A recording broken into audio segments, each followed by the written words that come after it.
Knicks players at the start of the season, they had a lot of body fat. They've reduced it, and they've been able to lose weight and gain strength. That's all due to the help of the strength coach, Greg Brittingham. And in order to be physical like the Knicks are, you got to have physical specimens like these 4 players here, and they are being physical today. Marv? Yes, the physical play of the New York Knicks has gone on right throughout the season, but since the playoffs began, it has been in the spotlight, beginning with the series against Detroit, and now on to Chicago. There's Scottie Pippen, who was forced to leave a moment ago, and now has the Band-Aid on the chin. It's a small point. Not all teams have a strength and conditioning coach. Not all teams have charter private planes to use. Every team trying to gain an advantage on their opponents. Yes, and Knicks players give much credit to the strength coach, Greg Brittingham, for bringing him along to this point. Here's Ewing with a fadeaway, and Patrick Ewing is now 4 for 13. Nice pass from Jordan. Grant on the rebound. And Oakley able to haul it down. 7 rebounds for Charles Oakley. The Bulls lead 57-56. 5:40 remaining in the third, and now this has become a very intense, grueling style of play. The Knicks have gotten to their style, similar to what happened against Detroit. Patrick Ewing providing the Knicks with a 1-point lead. New York's tempo, New York's style. This is the type of game they want to get Chicago into. This is the way they feel they have a legitimate chance to win this series. Paxson with the step. Purdue on the follow. Rare to see John Paxson do it off the dribble, but Will Purdue was right there to convert. See, as long as Mark Jackson's on the floor, Chicago can leave Paxson on the floor because they feel that Paxson can guard him off the dribble and keep him in front of him like Greg Anthony. Will Purdue with a good box out. So Purdue, who came on for Cartwright, has done a nice job. Cartwright sitting down after collecting his 4th foul.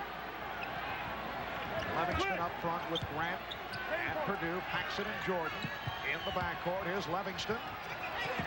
Shot clock at 5. Purdue being guarded by Oakley. Wild shot by Purdue. Will showing us that he can change hands. Not quite as effective as some of the other guys, though.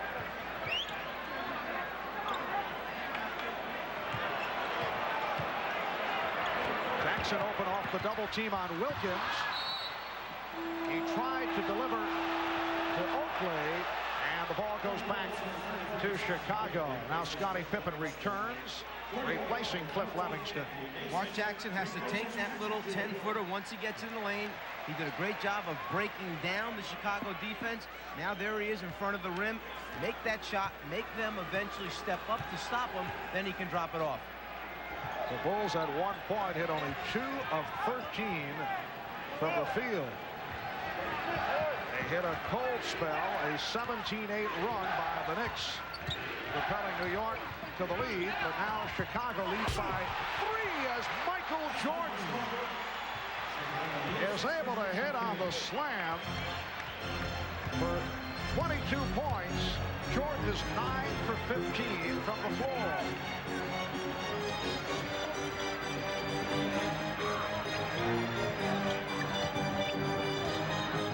Wilkins cut off by Jordan. Jackson from deep. Bulls try to run, but the Knicks able to get back.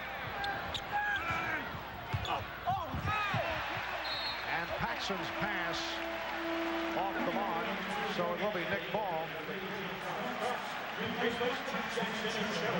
Little give-and-go basketball. Pass, cut without it, and if your teammates are unselfish, they'll give it back to you, to the best finisher in the game.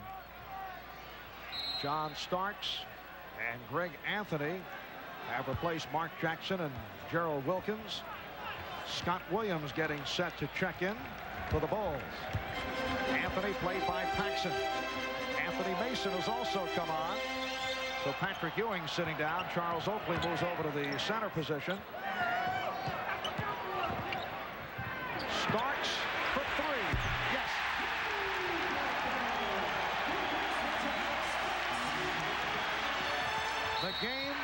is tied at 61. John Starks off the bench to hit from downtown. A foul has been called on the Knicks as a timeout is taken. The double team by the Knicks, but spots his open teammate Grant in the lane. So now all he has to do is deliver the basketball. Jordan, the great vision, delivers. The problem for the Knicks, you do not want to turn your head and not see Jordan, because he's one of the best in the business at moving without it, getting it back, and then wanting to add to his total of 0 coming into this game as far as dunks go. Today, he's 2 out of 3, only missing the breakaway. And has obviously been looking for the drive. That's not the case over the first 2 games. Here is Scottie Pippen to the free throw line. The game is tied at 61 off the three-pointer by John Starks, who had been 0 for 9 from downtown prior to hitting that three-point bomb a moment ago. Scottie Pippen with 13 points. He had 9 in the first quarter, only 4 since then. But looking more active, showing his mobility despite the sprained ankle. Knicks having difficulty on the inbounds. There's Mason popping it down. McDaniel gives it right back. Anthony spotting Oakley. He thought he was fouled. Mason with the rebound gets it out. Starks for 3. Rebounded by Pippen. 2:20 remaining in the third. Bulls with the ball and a 2-point lead. And now McDaniel switching off on Jordan. Michael trying to shake off the X-Man, and he drew the foul. That's 3 on McDaniel. Marv, you mentioned how Pippen's productivity has gone down as the game has progressed.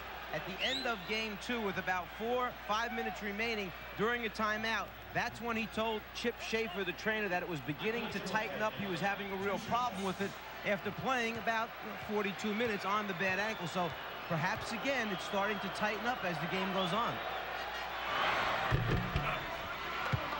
Michael Jordan now 4 of 6 from the free throw line. He has 23 points.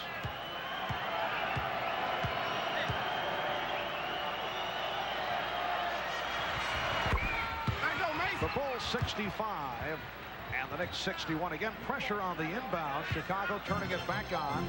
The extended, the token pressure, not the frantic pressure that the Bulls can produce when they want to.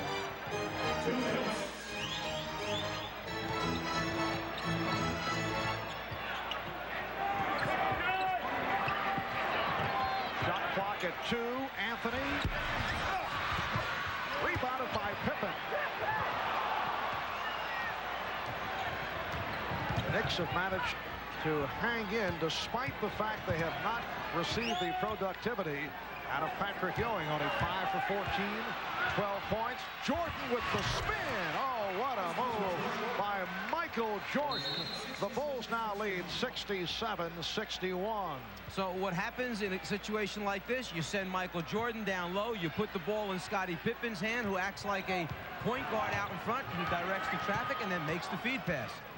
Here's where Greg Anthony has been so effective against the double team in the backcourt. He's been able to handle the ball. Now Pippen jumps out and is called for the foul.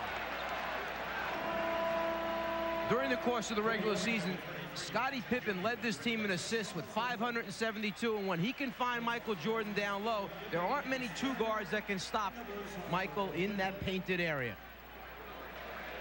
Greg Anthony, a very confident young man for a first-year player. He was just screaming in the face first of Pippen and then Jordan. Now earlier in the season he got involved with Michael Jordan.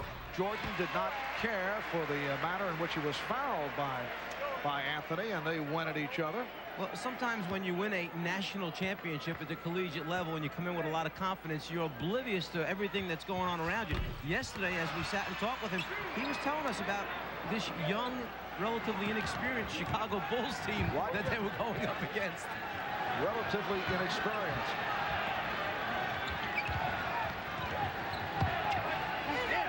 Now Starks guarding Jordan. McDaniel over to help. Paxson. Oh, how often we've seen that. The double team on Jordan. He's able to get it out to Paxson, and Paxson buries the jump shot. So the Bulls have settled down and now lead 69-62, an 8-1 run by Chicago. Patrick Ewing back on the floor. Ewing from way out.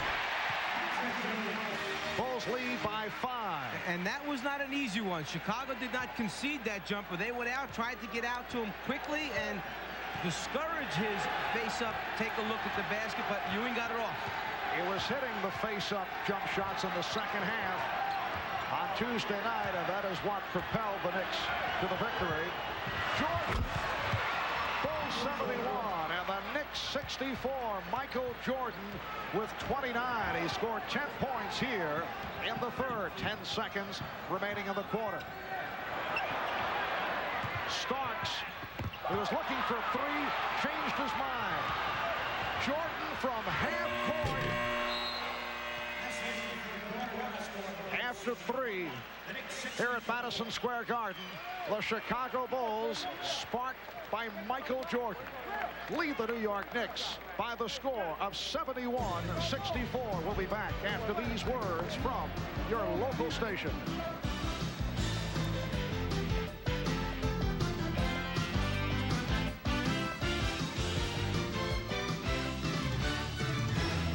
$19,763 at Madison Square Garden. Capacity crowd on hand as we head to the fourth. The Bulls lead 71-64, and Patrick Ewing has been held in check, not getting good shots. As a result, 6 of 15, only 14 points. If you're Pat Riley, how do you free up Ewing? What do you do here? Well, it's not all that easy because we're talking about a Chicago team that has dismantled a lot of individual players and offenses over the last couple of seasons. You continue to work hard. You try to get the ball to him in his key areas, and then he's got to be a good decision maker. When to shoot, when to pass.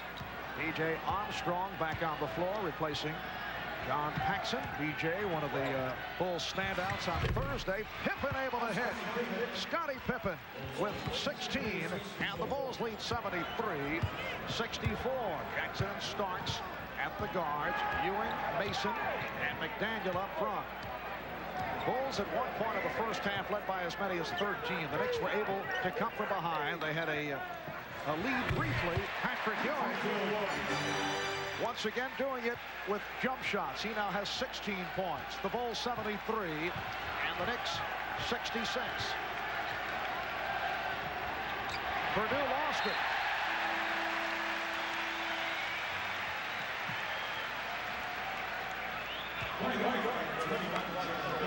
Gerald Wilkins makes his return. Game number 4 of this best of 7 will take place here at Madison Square Garden in New York tomorrow night, and we'll be on hand starting 6:30 Eastern Time as the finale of an unprecedented NBA playoff triple feature here on NBC. It gets underway starting at 12 noon with showtime. Patrick Ewing has been forced outside, but he has hit his last 3. Well, when he sets the screen, he's stepping back rather than rolling because they understand Chicago recovers so quickly and rotates so well. There's no room in the lane for him to roll to the basket. Armstrong unable to get going. Purdue. Oh, key bucket by Will Purdue. Handling the rebound. That's his second field goal. He has 6 points in all. The Bulls 75, the Knicks 68. 2 minutes gone by in the fourth quarter. Wilkins and Pippen to the boards. Armstrong and Jordan in the backcourt. Purdue is up front with Pippen and Williams. Jordan feeling around for Starks. Pippen off the pick. And again it's Purdue.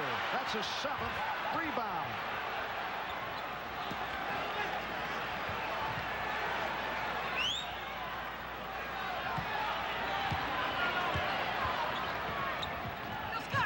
Pippen wide open. Scottie Pippen hits from downtown. The